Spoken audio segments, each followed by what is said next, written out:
Hai, perkenalkan nama saya Reflesia Kaireni Canti dengan NIM 24020260018. Saya dari Prodi Ilmu Pemerintahan kelas A, Fakultas Ilmu Sosial dan Ilmu Politik Universitas Mula Warman. Pada video kali ini, saya akan mempresentasikan mengenai studi kasus permasalahan banjir yang ada di Kota Samarinda, Provinsi Kalimantan Timur. Berikut adalah video serta penjelasannya. Teman-teman, Kota Samarinda yang terletak di Provinsi Kalimantan Timur itu sering sekali mengalami banjir, terutama pada saat curah hujan yang tinggi turun. Berikut adalah beberapa faktor penyebab utama banjir yang ada di Kota Samarinda. Yang pertama, ada curah hujan yang tinggi. Intensitas hujan yang ekstrim di Kota Samarinda sering melebihi kapasitas pada sistem drainase kota, menjadi pemicu utama dalam banjir. Misalnya, pada bulan Januari 2025, curah hujan di Kota Samarinda itu mencapai 140 mm dalam satu hari. Kemudian, penyebab utama yang kedua adalah pengelolaan pada tata ruang yang kurang baik.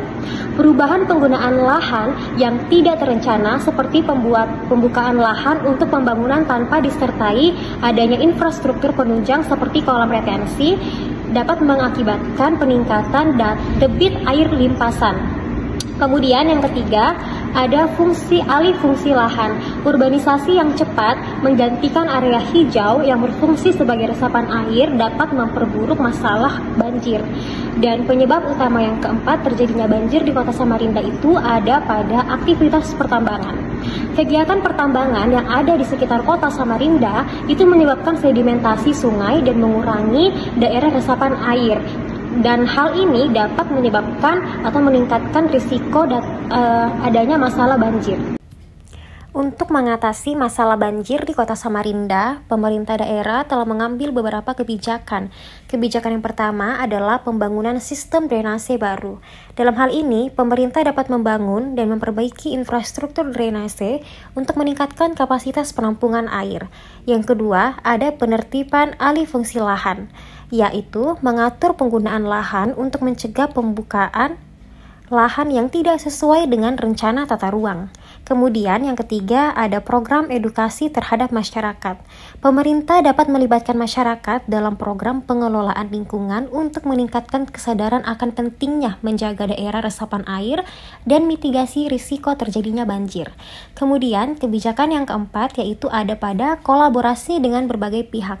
Pemerintah juga dapat melibatkan Badan Penanggulangan Bencana Daerah atau BPBD, lembaga non-pemerintah, dan sektor swasta lainnya dalam penanggulangan banjir. Nah, teman-teman, ada juga nih beberapa referensi dan juga argumen yang mendukung mengenai kebijakan tersebut, yaitu yang pertama, adanya komitmen dari Wali Kota Samarinda. Wali Kota Samarinda, Dr. Haji Andi Harun, menjadikan pengendalian banjir sebagai program prioritas sejak menjabat pada tahun 2021. Ia melakukan revitalisasi drainase dan normalisasi bantaran Sungai Karangmumus untuk meningkatkan kapasitas aliran air dan mencegah terjadinya banjir. Kemudian yang kedua adalah pembangunan infrastruktur. Pemerintah telah membangun kolam retensi dan melakukan perbaikan saluran drainase untuk mengoptimalkan pengaliran air. Ini juga termasuk pada pelebaran dan pendalaman drainase agar dapat menampung lebih banyak air. Kemudian yang berikutnya ada pada koordinasi antar lembaga. Nah, dalam hal ini memiliki upaya koordinasi yang baik antar pemerintah kota dan provinsi dalam penanganan banjir, termasuk dalam relokasi warga di bantaran sungai yang berisiko. Hal ini menunjukkan pendekatan kolaboratif dalam menyelesaikan suatu masalah. Kemudian, ada juga sosialisasi dan penelitian. Kebijakan ini juga mencakup sosialisasi kepada masyarakat tentang penanganan bencana dan pelatihan tanggap darurat yang bertujuan untuk meningkatkan kesadaran dan kesiapsiagaan masyarakat dalam menghadapi bencana banjir. Kemudian ada pada peraturan daerah. Pemerintah telah mengeluarkan peraturan wali kota tentang penanganan masalah operasional terkait sistem drainase, menunjukkan adanya landasan hukum yang mendukung tindakan-tindakan tersebut. Teman-teman, kasus banjir yang ada di kota Samarinda, tepatnya di Provinsi Kalimantan Timur, dapat dikaitkan dengan asas-asas manajemen dan juga organisasi pemerintahan yang relevan, terutama dalam konteks penanggulangan bencana. Berikut ini ada nih penjelasannya. Yang pertama ada pada asas manajemen. Asas manajemen terdiri dari beberapa poin, yaitu yang pertama planning atau perencanaan. Pemerintah Kota Samarinda telah merencanakan pembangunan sistem drainase baru dan juga normalisasi sungai untuk mengurangi resiko terjadinya banjir. Perencanaan ini mencakup mitigasi struktural seperti pembangunan tanggul dan kanal serta non-struktural seperti pengawasan tata ruang. Kemudian yang kedua ada pada organizing atau pengorganisasian. Pemerintah daerah melalui Badan Penanggulangan Bencana Daerah mengkoordinasikan berbagai pihak termasuk masyarakat, dunia usaha dan instansi terkait untuk bekerja sama dalam penanggulangan banjir. Kemudian yang ketiga ada actuating atau pelaksanaan. Kebijakan seperti ini penertiban alih fungsi lahan dan program edukasi masyarakat menunjukkan pelaksanaan yang berorientasi pada mitigasi risiko banjir dan pelibatan masyarakat secara aktif. Kemudian pada poin yang terakhir dalam asas manajemen ada pada controlling atau pengendalian. Dalam hal ini membuat evaluasi terhadap sistem drainase, pengawasan penggunaan lahan, serta pemantauan efektivitas kebijakan yang dilakukan untuk memastikan hasil yang optimal dalam penanggulangan banjir. Kota Samarinda menghadapi tantangan serius dalam penanganan banjir yang diperburuk oleh sistem drainase yang tidak memadai, pengelolaan tata ruang yang buruk, dan aktivitas pada pertambangan. Untuk mengatasi masalah ini, beberapa solusi berbasis prinsip manajemen dan organisasi pemerintahan yang baik dapat diterapkan melalui yang pertama, pembangunan infrastruktur drainase yang efisien. Dalam hal ini, pemerintah perlu fokus nih pada pembangunan dan pemeliharaan infrastruktur drainase yang lebih baik lagi. Ini juga termasuk pada memperbesar saluran drainase yang ada dan membangun sistem pompa air untuk daerah-daerah yang rawan terkena banjir. Kemudian yang kedua ada pada perencanaan tata ruang yang berkelanjutan.